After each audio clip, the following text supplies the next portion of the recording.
Hey, what's up, lightboltjoe here. Today we are going to discuss the 2022 Disney Plus original film, Disenchanted. So, this has Amy Adams, Patrick Dempsey, Idina Menzel, James Marsden. Everybody is back in their respected characters. They changed the actress who plays Morgan.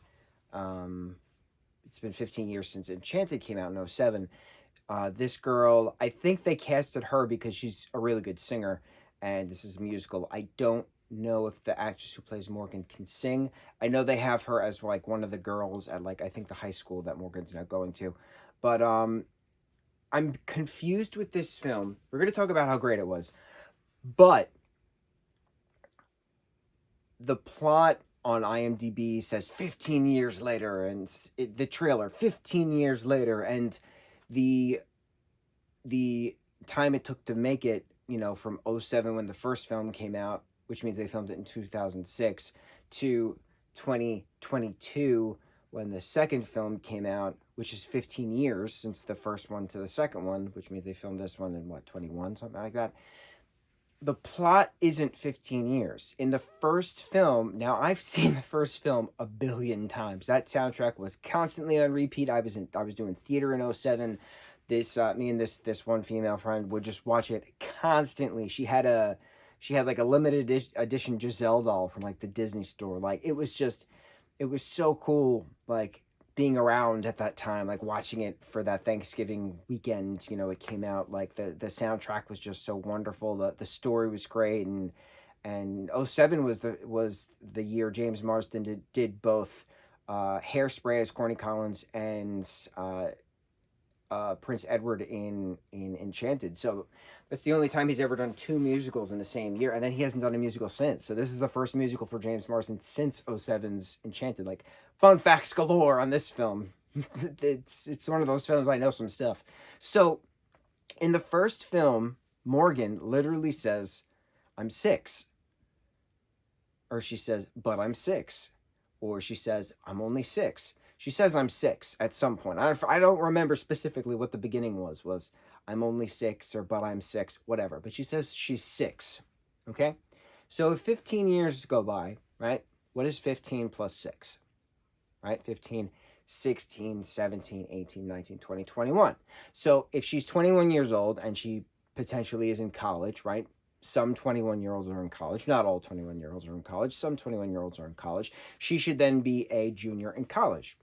In this film, Giselle and Patrick Dempsey's character and Morgan's character are going to Robert are going to move to Monroeville, which is a suburb, and Giselle is just not feeling the magic she felt, in New York.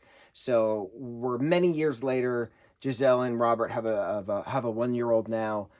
Morgan is a teenager. They keep saying Morgan's a teenager. Morgan's a teenager, and in my mind, I'm saying, if this is 15 years later, how is she a teenager if she's 6 in the first film? So she then goes to the first day at this preparatory school, which is this just big high school with all these high school students, and they're talking about homecoming, and they're talking about a festival and prince and princess, and I'm like, this is. So if it's 10 years, that makes more sense. So then if it's 10 years, Morgan is a rambunctious, sarcastic 16-year-old going to high school. Fine. That's fine. So it's 10 years later. It's not 15 years later. That's the biggest plot hole in any gigantic movie franchise that you could market.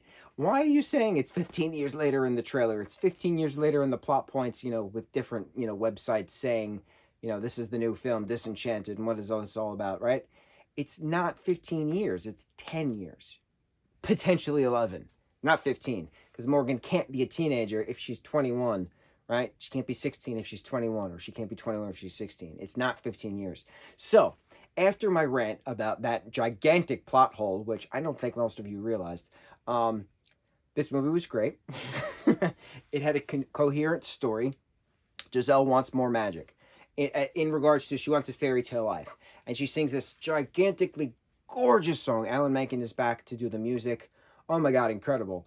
And she's singing this beautiful song in her backyard, saying how she wishes for a fairy tale life. And Prince Edward and Nancy come back from Andalasia through a well that they happen to create in their new backyard to get the magic portal back to go from Andalasia to the real world. And so they give Giselle a gift for the newborn baby because they just missed because they're the godparents, so they missed the 1-year-old's birthday party. And it's a magic magic wishing wand for a true son or daughter of Andalasia.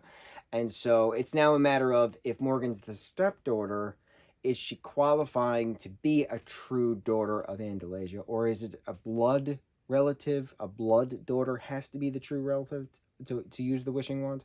So it's a back and forth. Giselle's really not happy. Patrick Dempsey's character of Robert's not happy having to commute now to the city to be a lawyer. So and they move upstate. That's where this Monroeville is. Giselle makes her wish. She wishes for a fairy tale life. A gorgeous song. Alan Tudyk is the voice of the scroll, and he plays the same voice character as King Candy in Wreck-It Ralph, which is great. So it's now a matter of she's embodying a fairy tale.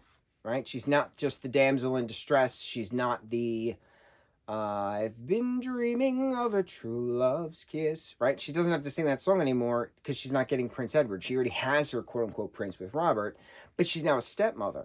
And in fairy tales, stepmothers are always wicked. So they're keeping that wicked trope in, and now Giselle is slowly turning wicked. And what happens when there's a queen, played by Maya Rudolph, hysterical, that Nicole Brown is in this as well, hysterical. What happens when that queen has magic versus Giselle, who's becoming a queen who has magic? What happens, right? Is it Morgan's to save the day? She goes to Andalasia. The 2D animation meets the 3D human world. It's very well done. It's very crafted, but it's very long. It's 2 hours long. The first film I want to say is like an hour 45, something like that. So this is definitely an extra 15 minutes. My only big problem with this, aside from the 10 years versus 15 years, which we just talked about, this is a gigantic production, right? This is a production. This is a stage show. You watch a 2-hour stage show. This did not feel like a movie at all. The choreography, the gorgeous score and the soundtrack that Alan Menken, just poured his heart and soul into. This is like a Broadway show. And you had Little Mermaid on Broadway, Alan Menken. You have Aladdin on Broadway, Alan Menken. Is Lion King Alan Menken? I feel like Lion King's Alan Menken. Or was Lion King Elton John? I don't remember. But Beauty and the Beast is Alan Menken. That was on Broadway. So Alan Menken does incredible theatrical productions, right? We know this. We know his books. We know his scores. So to have him be with the Disney Renaissance, 89, 92... He did Pocahontas in 95. What did he do after that? He did some stuff after that. Jump into 07 for Enchanted. Jump into 2022 for Disenchanted. Like, this felt like a Broadway show. And it wasn't a Broadway show because it was a movie. So it was interesting trying to get in that mindset of watching a theatrical play, because some things were very dramatic and over the top, where it makes sense on a stage because you have to elicit the emotion to audience members, versus a screen where you could do 3 takes of the same scene and from different angles with different levels of emotion. So it's different because this was very big. Like, a lot of this felt like Into the Woods. There was a scene where someone's screaming, "Giant! There's a giant coming!" And like everything's shaking and boom and boom. And I'm like, well, this is Act 2 of Into the Woods by Stephen Sondheim. So it just felt very theatrical. It felt very fairy tale theatrical. I still loved it. I thought it was great, minus the 10-year plot hole, minus the fact that it was a Broadway musical versus a film it was supposed to be. Certain things could have been tweaked. It didn't have to be 2 hours long. It could have just definitely been condensed a little bit more. I thought it was very good. Very good. I need the soundtrack. The song that she sings in that backyard, man, I cannot get it out of my head. It's gorgeous. Absolutely gorgeous. I really love how everybody came back to do their respective parts. I really enjoyed that. And it was just a feel-good film, like, you grow up with these characters and you watch these characters for 15 actual years since 2007, and it just feels like home because you're used to it, and it gives you comfort, and it gives you a sense of security.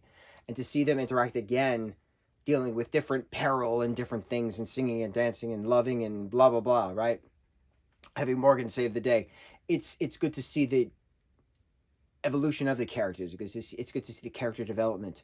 Um, yeah, that's about it. I think we covered it all. We covered it all. Have you seen Disenchanted? What is your input on everything I just mentioned? There's some things we got to discuss. Things we got to discuss. On to the next review. Mucho mahalo.